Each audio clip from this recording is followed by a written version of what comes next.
Buenos días, mi nombre es Dana Reinado y en esta exposición analizaremos la sentencia 6723-IN24, emitida por la Corte Constitucional del Ecuador el 5 de febrero de 2024.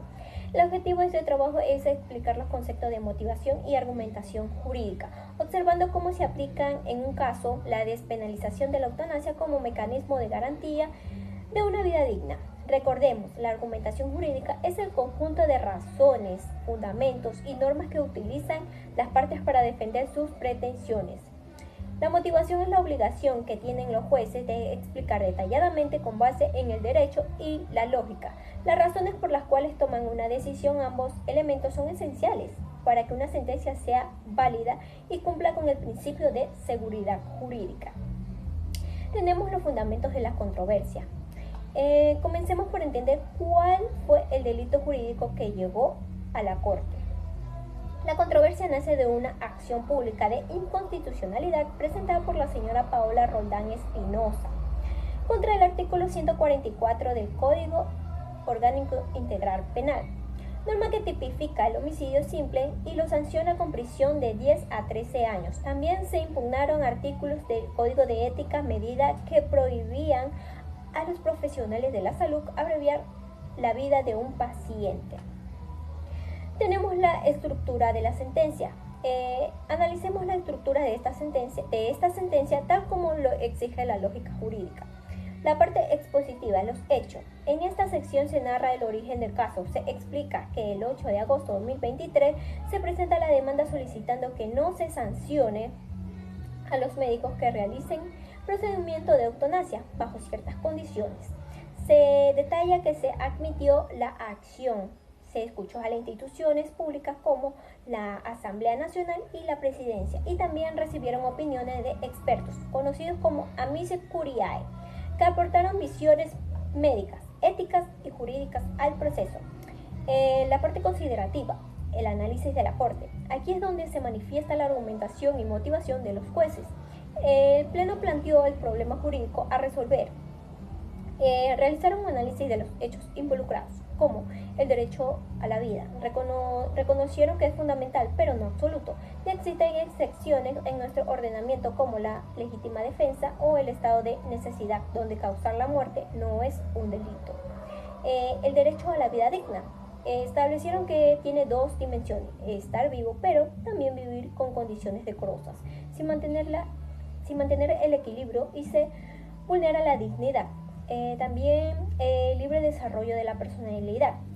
Es el derecho de cada persona a decidir sobre su propio proyecto de vida. Si alguien decide que ya no quiere sufrir y esto no afecta derecho a otros, el Estado debe respetar esa autonomía. Tenemos la parte resolutiva, la decisión. Finalmente la Corte emitió su fallo con los siguientes puntos. Como punto 1, declaró la inconstitucionalidad condicionada del artículo 144 del COI. La norma es válida, pero no se aplicará para sancionar al médico que realice la eutanasia si se cumplen tres requisitos, que son consentimientos del paciente y sufrimiento intenso y comprobado. Y por último, causado por lesión grave, irreversible o enfermedad grave e incurable.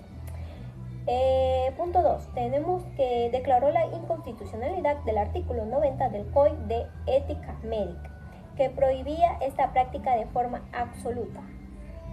3. Dispuso que las instituciones competencia elaboren la ley y el reglamento que regule el procedimiento. Tenemos la argumentación del accionante. Sus argumentos centrales fueron cuatro. Primero, la vulneración de la dignidad. Obligar a vivir con dolor insoportable es lo contrario a la dignidad. El ser humano es dueño de su cuerpo y de su existencia. Punto 2.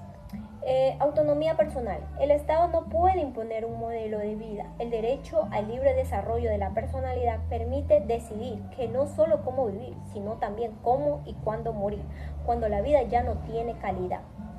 Punto 3. Proporcionalidad. Castigar al médico con prisión de hasta 13 años es una medida desproporcionada. En este caso no hay víctima, sino sujeto de derecho que ejerce su libertad. El principio de proteger la vida es válido, pero el medio es excesivo en estos casos. 4. Por último, tratos crueles. Mantener a una persona viva bajo sufrimiento extremo constituye un trato inhumano, prohibido por la Constitución y los tratados internacionales de derechos humanos. Tenemos la motivación de los jueces. Por último, la motivación de los jueces, es decir, ¿por qué decidieron así? La mayoría del Pleno fundamentó sus decisiones en la interpretación sistemática de la Constitución. Explicaron que la dignidad de la persona humana es el valor supremo de nuestro Estado de Derecho. La protección de la vida biológica es importante, pero no está por encima de la dignidad. Si la vida solo significa dolor, sufrimiento y pérdida de sentido, el ordenamiento jurídico debe respetar la decisión de la persona de poner fin a esa situación. Sin embargo, también hubo votos salvados.